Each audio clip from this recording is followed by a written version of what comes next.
You ever have that feeling, like you're waiting for something bad and the silence is the worst part? My internet cut out again last night. Not a flicker, not a slowdown, dead. Exactly on the stroke of midnight, just like the weird posts I'd seen online warned about. I used to laugh them off, dismissed it as glitches, network maintenance, whatever. Standard stuff. But this time was different. It started maybe a month ago, stumbling onto this obscure forum. Wasn't even the dark web, not really, just one of those forgotten corners of the internet linked off some gaming chat, I think. People were talking about this weird phenomenon, offline at midnight, they called it. Devices just dying bang on 12:00 a.m. Routers, phones disconnecting from Wi-Fi, smart speakers going silent. Always midnight, always lasting exactly 1 hour. Okay, first things first, diagnose the problem, right? That's what you do. Rule out the mundane before jumping to the sound outside the door. I got up, heart hammering against my ribs like it wanted out. The floorboards creaked under my weight, sounding obscenely loud in the sudden quiet. I went over to the modem and router, squatting down, checking the connections. Everything was plugged in tight, secure. Just as I was standing back up from checking the router, convinced this was beyond my limited tech support skills, I heard it again. This time it wasn't a scrape, it was shuffling, like feet dragging hesitantly on the worn hallway carpet just outside my door. Slow, uncertain, but undeniably there. My breath hitched in my throat. I froze, every muscle tensed, straining to hear over the frantic pounding in my ears. Was it closer this time? It was so hard to tell. And then just like that, it was over. I don't know how long I stood there, petrified, staring at the door, but eventually the telltale clicks and whirs started up from the corner. The modem lights blinked amber, then green. The router followed suit. My phone, sitting on the desk, chimed softly as it reconnected to the Wi-Fi network. A quick glance at the clock on the monitor, 1:00 a.m. Exactly. 1 hour. To the second. I couldn't sleep, obviously. Who could? Instead, I found myself drawn back to that weird forum, the offline at midnight place. My hands were shaking slightly as I typed, navigating through the familiar cryptic threads. Before, I'd skimmed. Now I read every word, desperately searching for answers, for connection, for anything that might explain the shuffling outside my door. And I found it. Buried deeper in the discussions, past the initial glitch reports, were other accounts. People mentioning. Okay, panic wasn't going to help. Fear wasn't going to keep whatever was outside. I needed proof. I needed data. If this was going to happen again tomorrow night, and I had no doubt it would, I had to be ready. I spent the rest of the night, fueled by cheap instant coffee and sheer adrenaline, preparing. First, my phone. I charged it fully, then propped it up on a stack of books on my entryway table, aiming the camera directly at the front door. The day crawled by. Every creak of the building, every distant siren, every notification chime from my phone made me jump. I tried to work, tried to distract myself, but my focus was shot. My gaze kept drifting to the clock, then to the phone set up by the door, then to the little EMF meter sitting beside it. It felt like waiting for an execution. As evening bled into night, the tension in my apartment became thick, almost tangible. Midnight bang, like flipping a switch. The modem lights instantly died, black. The room plunged into near-total darkness, the only illumination now the faint residual glow from where the lights had been. And the EMF meter in my hand went absolutely insane. The needle didn't just twitch, it slammed violently against the far right side of the gauge, hitting the maximum reading with an audible thwack. It stayed there, pinned, vibrating faintly as if overwhelmed by whatever energy had just flooded the space. I sat there frozen for what felt like minutes, maybe only seconds, just staring at the wildly pegged needle on the EMF meter. My mind raced, trying to process the implications. A surge that strong. What could even cause that? It wasn't like anything I'd ever heard of. As my eyes slowly adjusted to the deeper darkness, trying to pierce the shadows near the door, I noticed something else. Something subtle.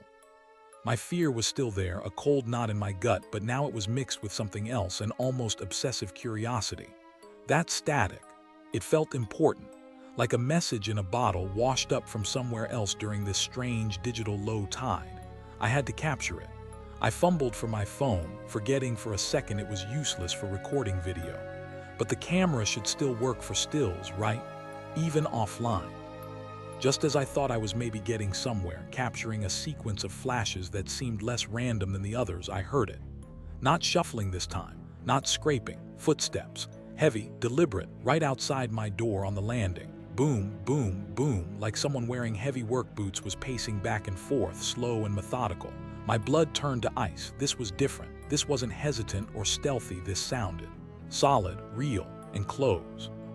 It felt like an eternity passed, crouched behind that flimsy desk, staring at the doorknob, waiting for it to turn again, waiting for the wood to splinter. Every creak of the building sounded like the frame giving way. The heavy presence on the other side was palpable, a suffocating weight pressing in on the room. I could almost feel it listening, waiting. Then, as suddenly as it started, the pressure lifted. The modem lights flickered back to life, amber green. The router chimed. 1:00 a.m. Sleep was impossible again. The jiggling doorknob, the heavy footsteps, they played on a loop in my head. The static on the phone recording felt mocking, like the phenomenon itself was actively erasing any evidence. But I did have something, the photos of the laptop static. It was faint, corrupted, but it was there. I spent the entire next day fueled by caffeine and paranoia, diving deep into the internet, the real internet, now that it was working. That mention of hidden corners of the web sent a shiver down my spine. I went back to the original forum, the offline at midnight place. This time I didn't just read the posts. I looked at the source code, the image links, the user profiles that had gone silent. I started tracing links backwards, clicking through archived pages, using tools I probably shouldn't have known how to use, and the connections started appearing. Subtle at first, then undeniable. Another night, another countdown to midnight. This time the fear was different. It wasn't just the primal fear of the unknown scraping at my door. It was the intellectual fear of understanding, even partially, the network that might be behind it. Knowing that the forum was a lure, that the offline hour was potentially being exploited. It changed everything. But I couldn't stop now. I had to understand the signal. As I stared at the numbers on my phone screen, trying to piece together the full coordinate string from the fragmented images, a new sensation washed over me. Colder than the fear, more pervasive than the paranoia. It was the distinct, undeniable feeling of being watched, but not from the hallway, not from outside the door. This time, the feeling was coming from inside the apartment. It started as a prickling on the back of my neck, the kind you get when you know someone is standing right behind you. My hands were trembling so badly I could barely type, but I forced myself to piece together the numbers from the photos, comparing frames, eliminating the noise, enhancing the contrast where I could. 40.712, pause, comma, negative, 74.006. It was definitely a set of GPS coordinates. Fragmented, maybe not perfectly accurate down to the last decimal, but clear enough to get a location. My heart felt like it was going to explode. The building, this building, it didn't make any sense. How could the signal originate from here? Unless it wasn't the building itself. GPS coordinates can be incredibly precise if you have enough decimal places. I frantically scanned the photos again, looking for any extra digits I might have missed, any flicker that could refine the location. And I found one. I slowly pushed back from the desk, the chair scraping loudly in the sudden silence. My eyes darted around my own apartment, seeing it now not as a refuge, but as the epicenter, the source. The coordinates didn't lie. The map didn't lie. The feeling was real. It wasn't pointing to my modem, my router, or even the old laptop that displayed the signal. The coordinates were too precise, pinpointing a specific spot within the room's geometry. A spot, over there, in the corner.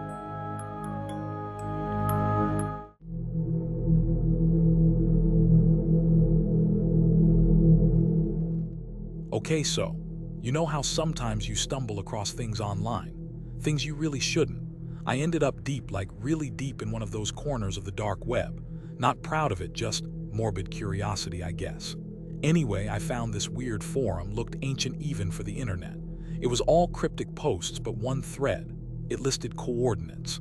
Just raw numbers, latitude and longitude under a title that read, "Places where the skin peels back." So against every single shred of common sense I possess, I went out there.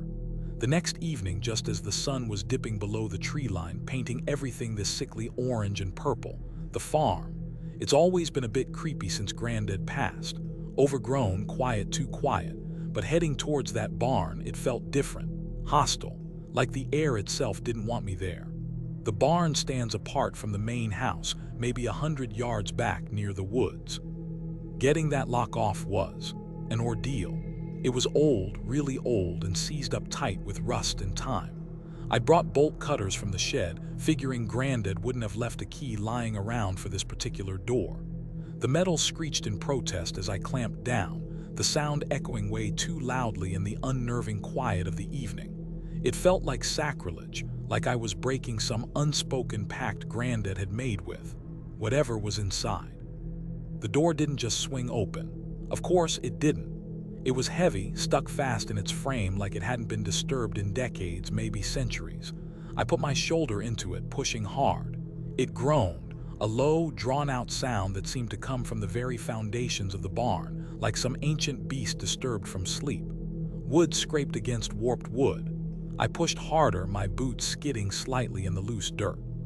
Finally, with a shuddering groan that vibrated through the soles of my boots, the door lurched open maybe 3 feet, enough to slip inside.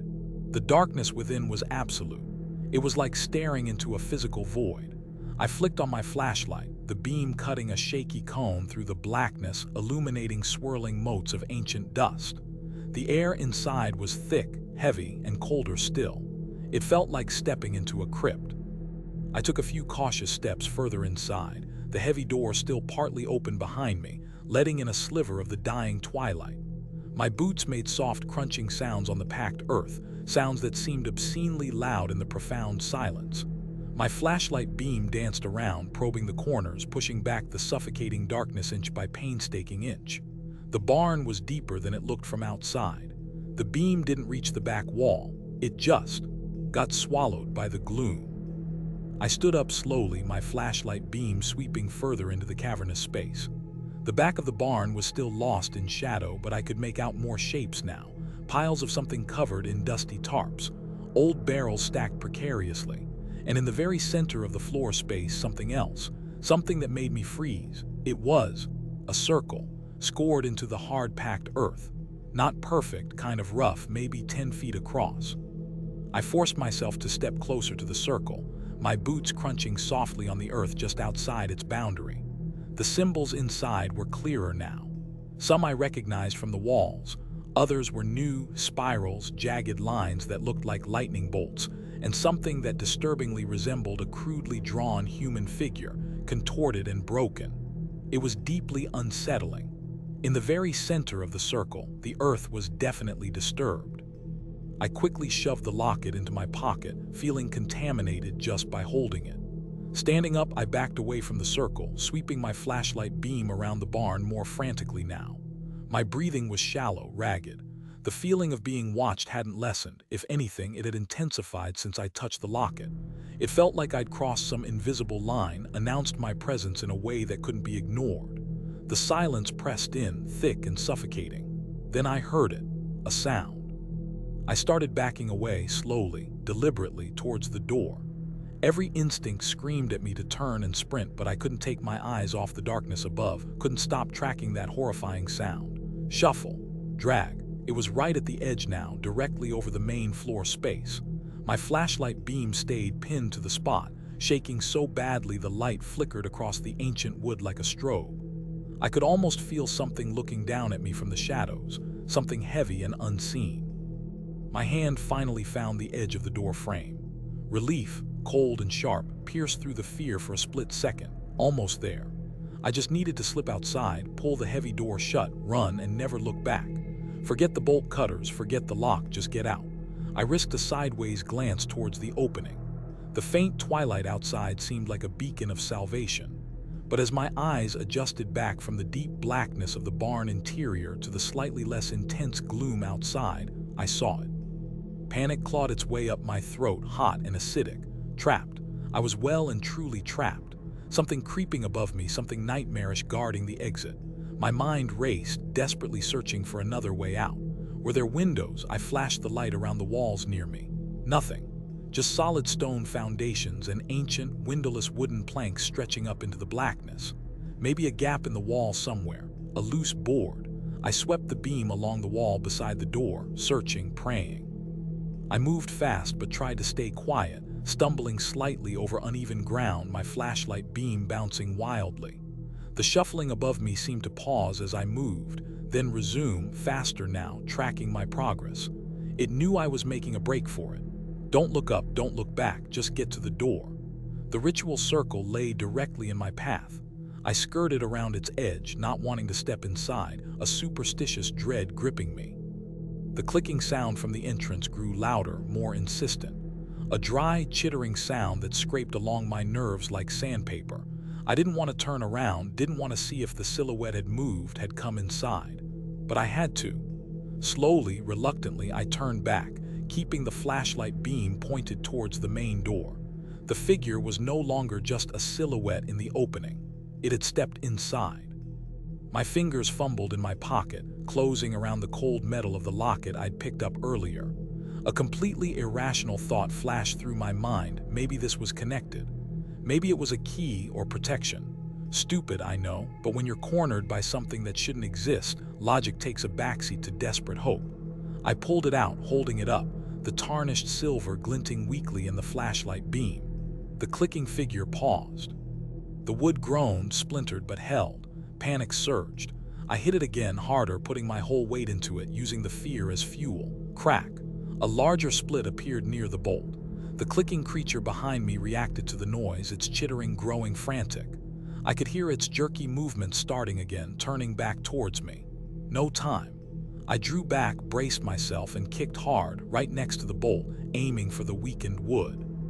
The latch on the man door clicked open easily. It wasn't locked. Thank God. I shoved it open and burst out into the night air, gasping, almost sobbing with relief. The cool night air felt incredible on my skin after the stagnant, charged atmosphere of the barn. The moon was higher now, casting long, skeletal shadows from the trees. I didn't stop running. I sprinted across the overgrown yard, back towards the empty farmhouse, my lungs burning, legs pumping like pistons. I didn't dare look back.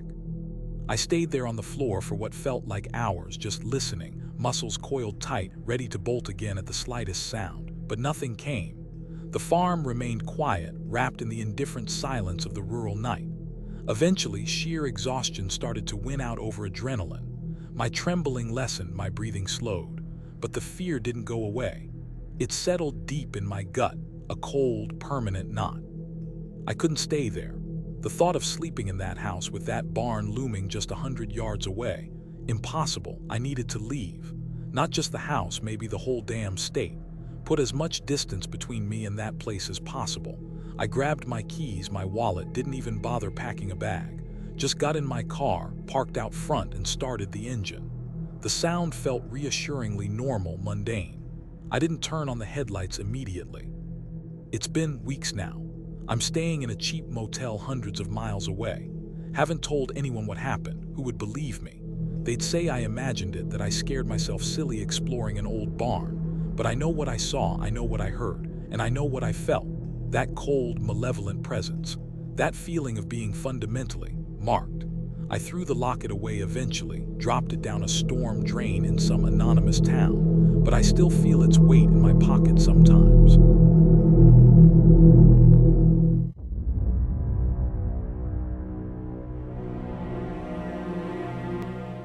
You know those rabbit holes you fall down online? Late nights, clicking links you probably shouldn't, ending up in those weird corners of the internet people always warn you about.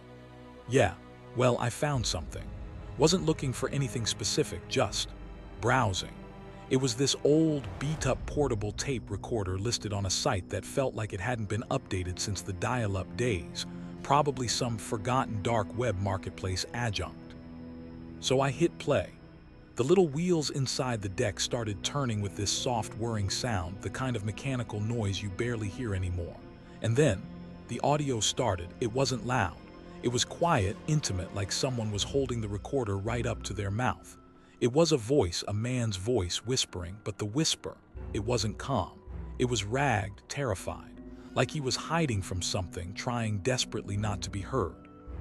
I slammed the stop button, the abrupt click echoing way too loud in the sudden silence. My own breathing sounded harsh in my ears. Okay, just think prank. It had to be a prank. Maybe some weird, twisted artist's project. Something designed to mess with whoever bought this thing from that sketchy website. I picked up the recorder. It felt heavy, solid, definitely old. The plastic was slightly yellowed with age, and there was this faint smell clinging to it like old electronics in. Took me a good hour to work up the nerve. Paced around my apartment, checked the locks twice. Stupid, I know, but that whisper had gotten under my skin. Finally, I sat back down, took a deep breath, and pressed play again, letting the tape run from where I'd stopped it. The ragged breathing returned instantly, that horrible close mic sound. Then the voice spoke again, still whispering, but a little clearer this time, less shaky, more resigned, but still terrified. "It's still out there," he whispered. After that second snippet, I turned it off again, but the feeling didn't go away. The silence in my apartment suddenly felt heavy, loaded, like it was listening. I kept glancing towards the window behind me, even though I knew it was irrational. The blinds were closed, but the voice on the tape had painted such a vivid picture, fingernails on glass, something watching from the dark. I couldn't sleep that night. Every time I closed my eyes, I heard that ragged breathing, the terrified whisper. Finally, around 3 a.m., I gave up. I needed to know how it ended, or if it ended. I went back to the desk, the tape recorder sitting there like some malevolent idol. My hand hesitated over the play button. This felt like a bad idea, like opening a door I really shouldn't open, but I pressed it anyway. The familiar whir, then the breathing. It sounded faster now, more panicked. I finally hit stop when the breathing just dissolved into faint static hiss. I sat there in the dark, my heart pounding like a drum.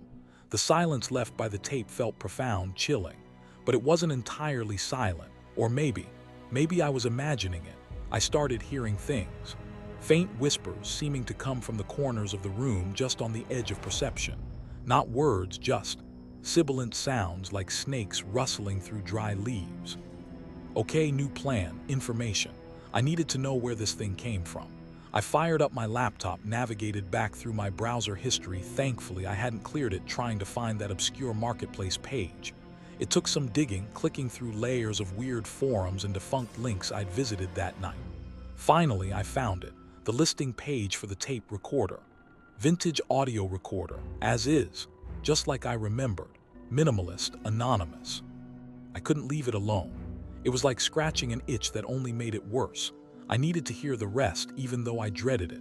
I rewound the tape slightly, found the spot where the breathing got really bad, and pressed play. The strained gasps filled the room again, then the shuffling, the thud, silence. Long, agonizing silence, just the low hiss of the tape. I almost stopped it again, thinking that was the end. But then the voice came back, barely a whisper now, sounding utterly broken. "Window," he rasped. I jumped up from the chair so fast it nearly tipped over. My eyes darted to my own window, blinds still closed tight. But suddenly, those thin slats of plastic felt like tissue paper, offering no protection at all. The image the tape had conjured, a tall, faceless thing tapping at the glass, was seared into my mind. I crept towards the window, my movements jerky, hesitant. Every floorboard creak sounded like thunder. Reaching the window, I paused, listening. That seemed to be the end of the recording. The scream, the shattering glass, then silence. I ejected the tape, turned it over. Side B was blank, just smooth plastic, so that was it. A horrible, violent end for whoever was whispering into that microphone. I should have felt closure, relief that it was over, but I didn't. I felt worse. The silence on the tape felt heavier than the screams. What happened after the scream? What did the faceless thing do? The lack of an answer was terrifying. I lowered the hammer, couldn't do it. Call it fear, call it morbid curiosity, call it a stupid sense of self-preservation based on zero logic, but I couldn't bring myself to destroy it. I felt bound to it somehow, like I had to see it through even though the main recording seemed finished. I put the hammer away, my hand still shaky. I needed to get this thing out of my apartment. Maybe sell it, pass it on. But who would I sell it to? I must have drifted off eventually, slumped right there at the desk, exhaustion finally winning out over fear. But the sleep was shallow, filled with nightmares I couldn't quite remember upon waking, just feelings of being watched, of suffocating darkness. I woke up with a start, unsure what had disturbed me. The room was still dark, the first hints of gray dawn filtering weakly through the gap in the blinds. And then I heard it, a soft click followed by a low whirring sound. My blood went absolutely icy. Hearing my own name whispered by that voice, it broke something in me. The fear shifted, becoming something sharper, more desperate. Destroying it wasn't an option anymore, not if it was aware. Hiding it felt futile. Selling it was unthinkable. The morbid curiosity was gone too, replaced by a chilling certainty. I was involved now, whether I liked it or not. That dark web purchase hadn't just been a transaction. It felt like an initiation, like I'd unknowingly signed up for something. Okay, side B, deep breath. I pressed play. The familiar whir started, but this time it felt different, charged, expectant. For a long moment there was only static, hissing, popping static, louder than before, almost aggressive. I strained my ears, listening for whispers, for breathing, for anything underneath it. Nothing, just the wall of noise. Was it blank after all? Was the name thing just a final glitch? A hallucination brought on by fear and lack of sleep? Acquisition confirmed. The words echoed in my head. Acquisition, like a purchase, a transaction. My mind flashed back to the dark web listing. Vintage audio recorder, as is. The anonymous seller who vanished. It wasn't just a sale, it was an acquisition. Confirmation. Of what? That the recorder had reached its target, that I was the target, the cold voice, the talk of signals and vessels. Vessel, echo, signal, acquisition. The words looped, painting a horrifying picture. The recordings weren't just ghosts of the past, they were active. The terror wasn't contained on the magnetic tape, it was transmissible. The recorder wasn't just playing sound, it was implanting the echo, making the listener the new source, the new vessel. The paranoia I'd felt, the phantom whispers, feeling watched. Maybe it wasn't just my imagination running wild after listening to the tape. Maybe it was the echo taking root. I had to know. I couldn't live with this uncertainty, this creeping dread. There was one last thing I could try. The tape was double-sided, side A and side B maybe. Maybe there was something over the original recording. Or maybe the act of recording itself would do something. Break the connection. Or maybe terrifyingly fulfill it. My hands shook violently as I ejected the cassette again. I stared at side A, the side with the whispering man's terror. What if I recorded over it, erased him? I let it record for maybe a minute. Felt like an eternity, just silence, or what I perceived as silence. My own breathing, the hum of the fridge, maybe the distant city traffic. Finally, I couldn't stand it anymore. I slammed the stop button, ejected the tape. My heart was a frantic bird trapped in my ribs. Okay, this was it, the moment of truth. Whatever I had just recorded, whatever was on side A now, it held the answer, or maybe just deeper madness. The tape hissed softly, the end of the recording clicking off mechanically. But I didn't move, couldn't move. Frozen, staring at the machine, my own voice telling my story. A story I hadn't consciously recorded. When did I record that? Was it recording me the whole time, capturing not just sound, but experience, my experience? Am I the echo now? Am I the vessel? The tape stopped spinning. Silence filled the room again, but it wasn't empty. It was thick with horrifying implication.